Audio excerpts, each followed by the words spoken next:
Spiritual guide bye गुरुमा channel में आपका स्वागत है। चैनल को सब्सक्राइब करें, लाइक, कमेंट और शेयर करें। आत्मज्ञानी व्यक्ति आत्मा को ही अपना स्वरूप मानते हैं, ना कि अपने शरीर को, जिससे वे मरने की चिंता नहीं करके शरीर के माध्यम से अपने कर्तव्यों का पालन मात्र ही करते हैं। उनका किसी के साथ कोई भी मोह, प्रेम, राग, देश आदि भी नहीं होता। ऐसे निष्प्रिय वास्तविक जीवन में जीते हैं ज्ञानी व्यक्ति। ज्ञानी व्यक्ति का जीवन ऐसे ही निष्प्रिय होते हैं।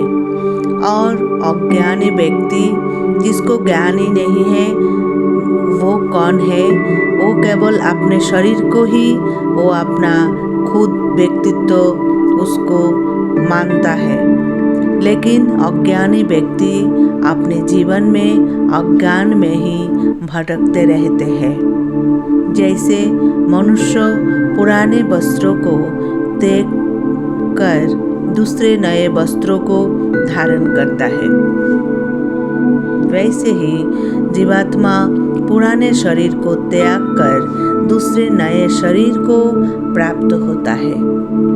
इसलिए भगवान श्री कृष्ण कहते हैं, मृत्यु केवल शरीर की ही होते हैं, आत्मा की नहीं। पुनः आत्मा नया शरीर धारण कर लेगी, अर्थात आत्मा को शस्त्र काट नहीं सकते, आग जला नहीं सकते, पानी गला नहीं सकता और वायु इसे सुखा नहीं सकते।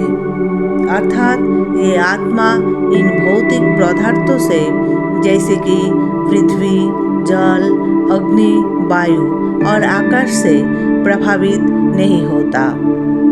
आत्मा एक चैतन्य शक्ति है जिसमें कोई विकार नहीं होते। उसकी चैतन्य शक्ति से शरीर की सभी क्रियाएं संचालित होती है। इस चैतन्य शक्ति का जब जड़ प्रकृति से संयोग होता है तो सर्वप्रथम मन व बुद्धि का विकास होते हैं। इसी से वासनात्पत्ति होते हैं। मन में जो वासना आते हैं वो वासना का उत्पत्ति भी वो होती है, जो जन्म एवं पुनर्जन्म का कारण बनती है। जन्म और मृत्यु केवल शरीर की ही होती है, आत्मा की नहीं। भगवान श्री कृष्ण के उपदेश जो कि अर्जुन के प्रति है, जिनमें स्पष्ट होता है कि जब तक शरीर में आत्मा है तभी तक शरीर क्रियाशील होकर उसमें सभी कार्य संचालित होते हैं। जब ये प्रश्न आते हैं कि आत्मा का निवास स्थान कहाँ है, जिसके उत्तर में यही कहा जा सकता है कि आत्मा अपना कर्म भोग अनुसार शरीर में निवास करने आते हैं। कर्म को भोगने के लिए ही आत्मा का पुनर्जन्म लेना पड़ता है। ये सृष्टि ईश्वरीय नियमों के अनुसार चल रही है। इसमें फेरबदल नहीं होती।